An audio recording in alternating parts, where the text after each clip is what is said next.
Well, I saved the hottest for last as it relates to these doctrines that I believe have been so beneficial for us as the family of God to understand as we've considered the doctrine of angels and the doctrines of demons and Satan. And we've looked at, for 2 weeks we spent talking about heaven, a theology of heaven. And this week we are going to be talking, as you've heard us say a couple of times, about the biblical doctrine of hell. And the reason why we do this is because we know, like these other topics, it is very poorly understood. There's a real movement in our time to assume that hell, that Satan is nothing more than this short, fat little arrow-tailed, pitchfork-wearing, red satin suit with horns baby, and that hell is a place that we're going to go to where we have endless, beer bongs, and it's just like a frat party that is just continuous, and we're going to enjoy ourselves there. And I hope to completely dispel that myth and to disabuse you of that notion. Many in our day struggle with the goodness of God as they see the doctrine of hell as a spot or a blemish on His record. And it's understandable in our time that we have questions about such things, but they need to be framed as questions and not as statements about His moral character. The question that is often asked from those who struggle with this doctrine is, what grounds does God have to punish someone for eternity? Has this question been asked of you as you've attempted to speak the gospel to someone, as you've talked to your family or friends, and inevitably the question comes around to hell, and they say, do you believe in hell? And you say yes. And they say, well, how in the world could God, if He is good, have justification to create hell and send someone to it?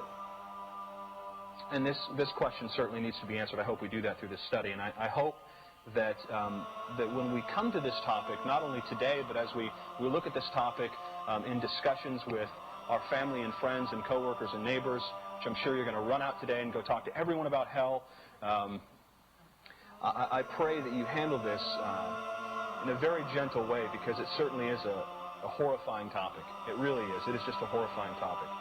But I think the problem is we are asking wrong questions, and therefore we're getting wrong answers. I think a more pressing question that we need to be asking, and that is often overlooked, is this: what justification is there for a holy and perfect God to forgive a wicked and rebellious sinner?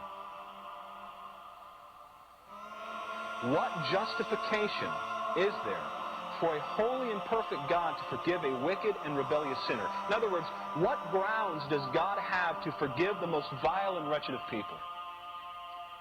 This is a cosmic problem.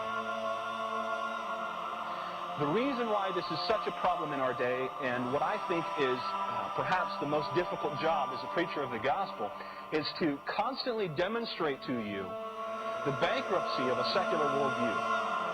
Now, when I say a secular worldview, I'm not simply speaking of a worldview that denies the existence of God, that is atheistic, or that denies the truth and reality, the inerrancy of Scripture. That's not what I'm speaking of. I'm speaking of a worldview that is secular in the sense that it starts with man as the basic given reality of the universe. It starts with man as the center of all things, and it concerns itself with man's rights, man's desires, and man's plans, his expectations. And it starts from this center, and it moves its way out, and it puts this lens on to view all things, including God. And this secular mindset is so pervasive in our day, in our culture, but it's not just out of the camp of Christians, it's within the Christian camp. We are so inculcated in our culture. This is so pounded in our heads over and over and over again. We are swimming in this. It is the air that we breathe. It is the way that we do theology today. It is the way that we read scriptures. It is the way that we preach the gospel. It is the books that are written, the seminaries that teach classes. It is all of this. It is the secular mindset that starts with man as the basic given reality and starts with his needs and his desires, his expectations, and his goals, and works its way out. And then when it comes to the doctrine of hell, certainly it's going to flow from this particular lens. Man has basic rights. Man has basic needs. Man has basic expectations that he must have in order for him to be truly human.